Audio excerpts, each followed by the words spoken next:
वाकई गल सच है, मैं शरीर करके इत्थे सां पर मन मेरा काबुल विच घोड़े ही खरीद रहा सी। एक किरपा करो नानक जी, मेरे मन विच टिकाओ किवें आए, अल्लाह दी दरगाह च किवें परवान होवां। ये शब्द बोले ने गुरु नानक पातशाह जी कहन लगे, नवाब दौलत खां अल्लाह नाल बन जाएगी, एक काम करी हाजरी विच रह के अल्लाह की इबादत करी। ये साडे वास्ते भी है जी। हाजरी दा अर्थ भला की बनता है? जदों तुसी गुरु ग्रंथ साहब जी कोल बैठो ना, तो ये समझ के बैठो भी जिहदे लिए मैं पाठ कर रहा ना, जिस बाणी का वह गुरु सामने बैठा होया है, वह सुन रहा है, उसनूं हाजर नाजर समझो। जिसनों असीं हाजर हाजरी विच, नाजर का अर्थ है वेखना। ये हाजर नाजर शब्द उत्थों ही बनिया। फिर हाजर का अर्थ है उस रब की हाजरी समझो, महसूस करो। बेच अगर मैं जपजी साहब जी की बाणी का पाठ कर रहा तो इंज महसूस करो गुरु नानक पातशाह मेरे कोल ने। फिर बाणी पढ़न का बड़ा आनंद आएगा। एक एक अखर निकला होया तुहाडी रसना का गुरु नानक के चरणों च कबूल हो जाएगा। दूजा शब्द कहा दौलत खां, कहते एक काम करी नाजर भी समझी। नाजर का अर्थ की है?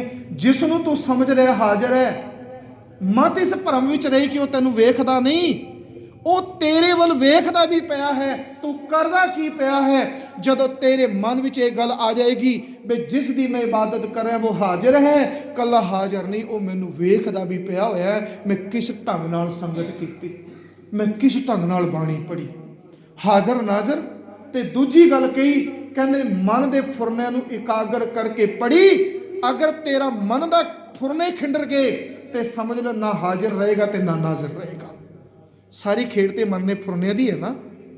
ਤੁਹਾਡਾ मन के फुरने जुड़ गए तो ਤੁਹਾਨੂੰ कथा का बहुत आनंद आएगा, कीर्तन का आनंद आएगा। पर जिन्हों के फुरने खिंडे हुए ने उन्होंने फिर एक अखर की भी समझ नहीं पेगी। ये महाराज ने फिर 3 उपदेश उन्होंने दिते। फिर काजी अगे होया, बाबा नानक तुसी कहा सी ना कोई हिंदू ना मुसलमान, हुण सच्ची सच्ची दसो मुसलमान बनी दा किवें? असी भी की है ना भी गुरु नानक दा सिख बनिया किवें जाए? ये साडे वास्ते भी सवाल है। नानक हुण सच्ची सच्ची दस ईमान दा पक्का मुसलमान किवें बने?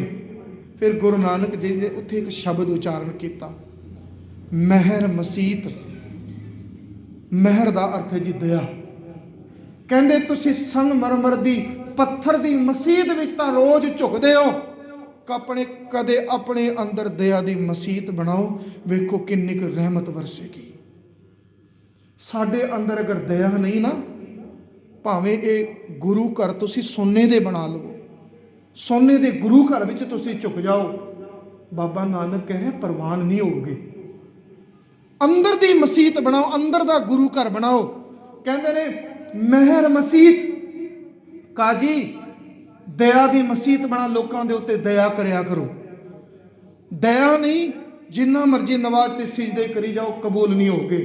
महर मसीत सिदक मुसल्ला, मुसल्ला ओ जिहदे उत्ते बैठ के वो नवाज अदा करते हैं। सिदक नूं तुसी मुसल्ला बनाओ, सिदक रखो। महर मसीत सिदक मुसल्ला, हक हलाल कुरान, हक की कमाई करो। हुण ये साडे वास्ते भी है हुक्म गुरु नानक दा, हक की कमाई करके उसनूं कुरान बना लो।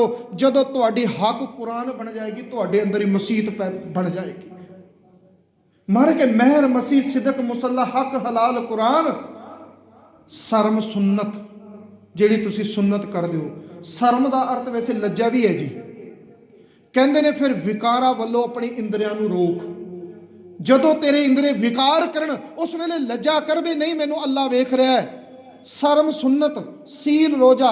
सील का अर्थ करांगे चंगा सुभाव, चंगे सुभाव का रोजा रख।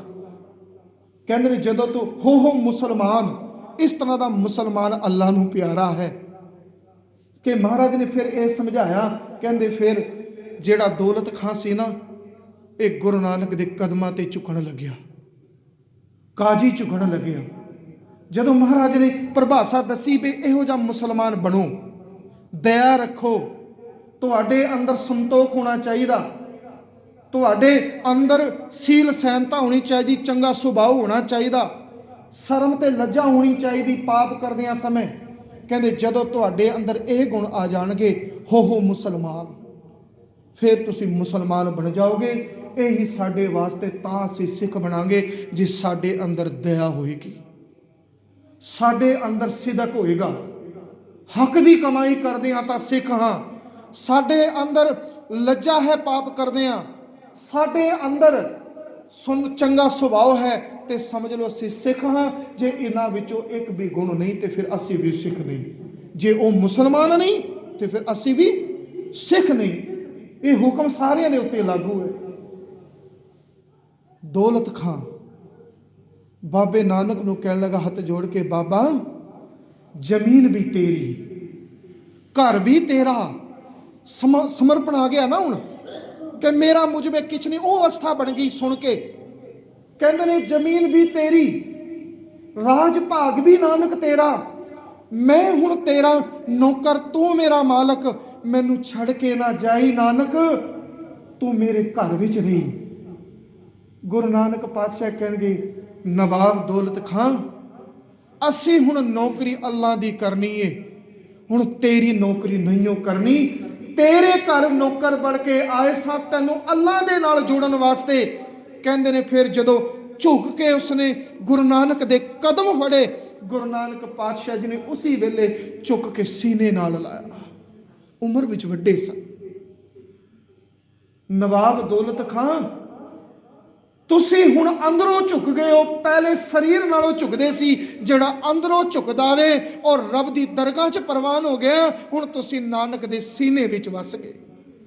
ਸੀਨੇ ਨਾਲ ਲਾ ਲਿਆ ਗੁਰੂ ਨਾਨਕ ਪਾਤਸ਼ਾਹ ਜੀ ਨੇ।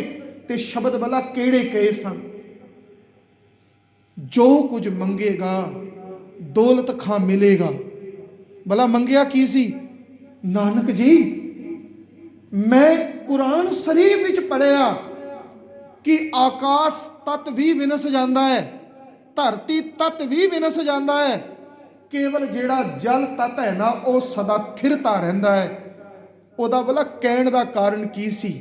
ਇਹ ਖਵਾਜਾ ਪੀਰ ਨੂੰ ਮੰਨਦਾ ਸੀ।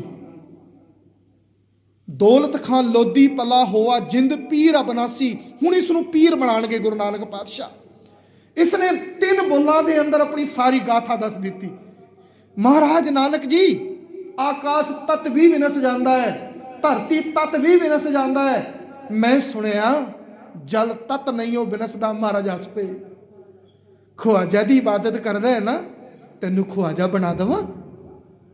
ਵੇਖੋ ਕੀ ਕੁਝ ਨਹੀਂ ਮਿਲਦਾ ਬਾਬੇ ਨਾਨਕ ਦੇ ਘਰ ਵੀ। ਸਾਚੇ ਸਾਹਿਬਾ ਕਿਆ ਨਹੀਂ ਘਰ ਤੇਰੇ, ਇਹ ਐਵੇਂ ਥੋੜੀ ਨਾ ਸ਼ਬਦ ਬਣੇ ਨੇ। ਕਹਿੰਦੇ ਨਾ ਪਾਤਸ਼ਾਹ ਨਾਨਕ ਕਹਿਣ ਲੱਗੇ, ਮੈਂ ਸਮਝ ਗਿਆ, ਤੂੰ ਖਵਾਜਾ ਨੂੰ ਮੰਨਦਾ ਹੈ ਨਾ, ਉਹਦੇ ਅੱਗੇ ਸਿਜਦਾ ਕਰਦਾ ਹੈ। ਕਹਿੰਦੇ ਜੇ ਮੈਂ ਤੈਨੂੰ ਹੀ ਖਵਾਜਾ ਪੀਰ ਬਣਾ ਦੇਵਾਂ, ਤੇਰੀ ਅਵਸਥਾ ਹੀ ਨਹੀਂ ਵੱਡੀ ਬਣਾ ਦੇਵਾਂ। ਸਿਰ ਝੁਕਾ ਕੇ ਕਹਿਣ ਲੱਗਾ, ਮਹਾਰਾਜ ਜੋ ਤੁਹਾਡਾ ਹੁਕਮ। ਫਿਰ ਮਹਾਰਾਜ ਨੇ ਸ਼ਬਦ ਵਰਤੇ ਨੇ, ਦੌਲਤ ਖਾਂ ਲੋਧੀ ਭਲਾ ਹੋਆ ਜਿੰਦ ਪੀਰ ਅਬਨਾਸੀ। ਉਸ ਨੂੰ ਦੌਲਤ ਖਾਂ ਨੂੰ ਫਿਰ ਗੁਰੂ ਨਾਨਕ ਦੇਵ ਜੀ ਨੇ ਖਵਾਜਾ ਪੀਰ ਬਣਾ ਦਿੱਤਾ ਸੀ।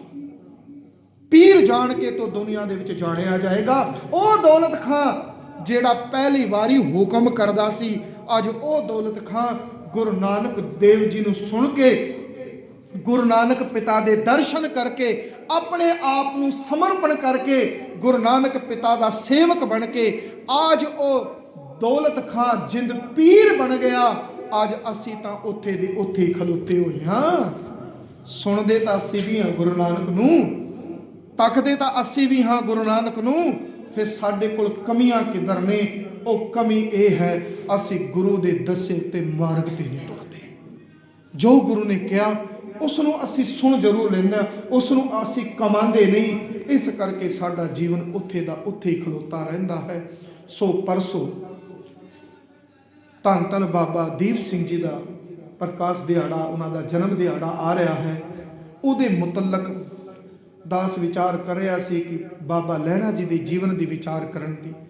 ਪਰ ਮੈਂ ਸੋਚ ਰਿਹਾ ਸੀ ਵੀ ਇੱਕ ਦਿਨ ਵਿੱਚ ਬਾਬਾ ਦੀਪ ਸਿੰਘ ਜੀ ਦਾ ਜੀਵਨ ਵੀ ਵਰਣਨ ਨਹੀਂ ਕੀਤਾ ਜਾ ਸਕਦਾ। ਇਹ ਮੇਰੀ ਦਿਲੋਂ ਇੱਛਾ ਸੀ ਕਿ ਸ਼ੁਰੂ ਤੋਂ ਲੈ ਕੇ ਕੱਲ ਤੋਂ ਉਹਨਾਂ ਦਾ ਜੀਵਨ ਪ੍ਰਾਰੰਭ ਕਰਾਂਗੇ। ਗੁਰੂ ਗ੍ਰੰਥ ਸਾਹਿਬ ਜੀ ਦੀ ਕਿਰਪਾ ਸਦਕਾ। ਔਰ ਪਰਸੋਂ ਉਹਨਾਂ ਦਾ ਜਨਮ ਦਿਹਾੜਾ ਹੈ। ਫਿਰ ਰਹਿਮਤ ਕਰਨ ਮਹਾਰਾਜ ਇੰਨੀ ਕੁ ਸੁਮਤ ਦੇਣ ਕਿ ਪੂਰਾ ਸੰਪੂਰਨ ਇਤਿਹਾਸ ਗੁਰੂ ਆਪ ਹੀ ਦਾਸਰਥ ਦੀ ਜ਼ਬਾਨ ਤੋਂ ਕਢਾਏ ਤੇ ਤੁਹਾਡੇ ਸਾਹਮਣੇ ਮੈਂ ਰੱਖ ਸਕਾਂ। ਸੋ ਆਪ ਜੀ ਨੇ ਵੱਧ ਚੜ ਕੇ ਹਾਜ਼ਰੀ ਭਰਨੀ ਜੀ। ਬੁਲਾਓ ਫਤਿਹ। ਵਾਹਿਗੁਰੂ ਜੀ ਕਾ ਖਾਲਸਾ, ਵਾਹਿਗੁਰੂ ਜੀ ਕੀ